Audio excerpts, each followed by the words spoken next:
Hello, for today's video, I'm gonna make a delicious chickpeas with yogurt recipe or Lebanese Fatteh. And here are the prepared ingredients. Here I have plain yogurt, some pine seeds, some crushed almond nuts, 2 cloves of smashed garlic, tablespoon of squeezed lemon, a canned chickpeas, butter, pita bread, and 3 tablespoons of sesame paste. And let's get started. Now let's prepare our pita bread. Let's cut it.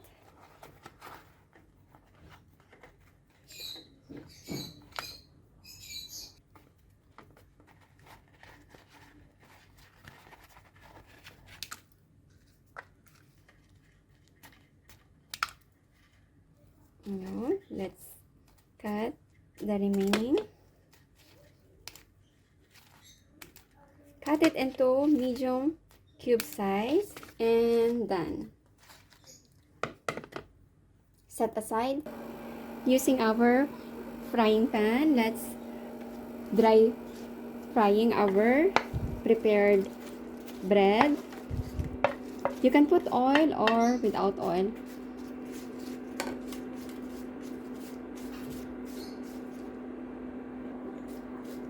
I didn't put oil, I just want to make it toasted to make it crunchy.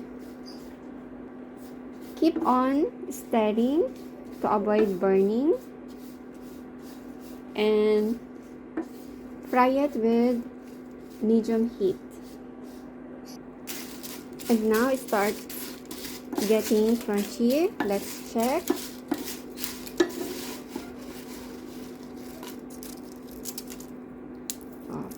Now it's done. It's done. Set aside. With prepared boiled water, let's add our chickpeas in can. Add a teaspoon of butter, a half teaspoon of salt, and let it boil. For the meantime, let's prepare our yogurt. Let's add our smashed garlic, our squeezed lemon,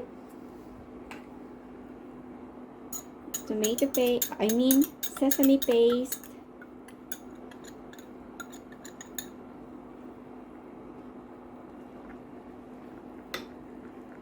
add a teaspoon of salt, a pinch of dried mint, and it's combined all together. And our yogurt done. Yes. And set aside. Now let's fry our prepared nuts.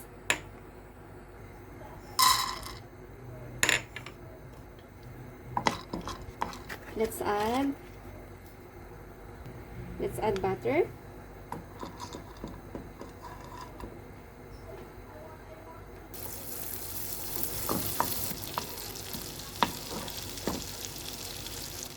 Let's fry our nuts until it turns to golden brown.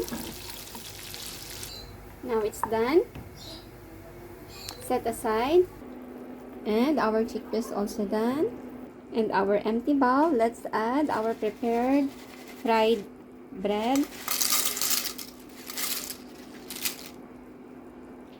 And sprinkle a bit of cumin powder, a chili powder,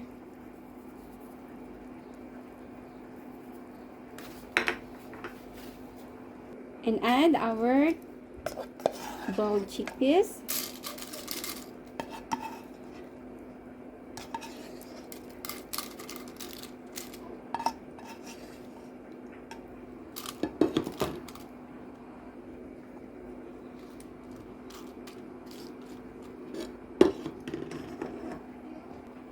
And pour all over our prepared yogurt.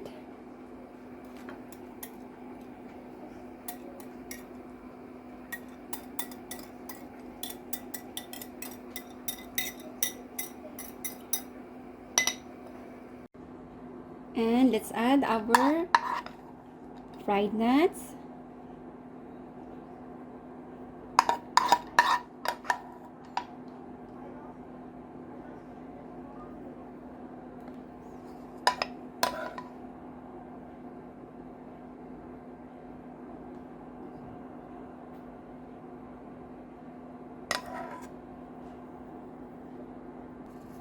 And let's add some more fried crunchy bread on the top. And sprinkle it with a little bit of cumin powder.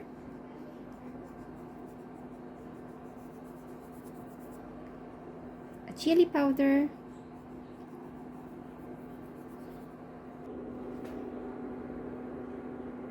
And our delicious chickpeas with yogurt or Lebanese Fatteh recipe is ready to serve. Mom, is the fatteh done? Yes. Yay!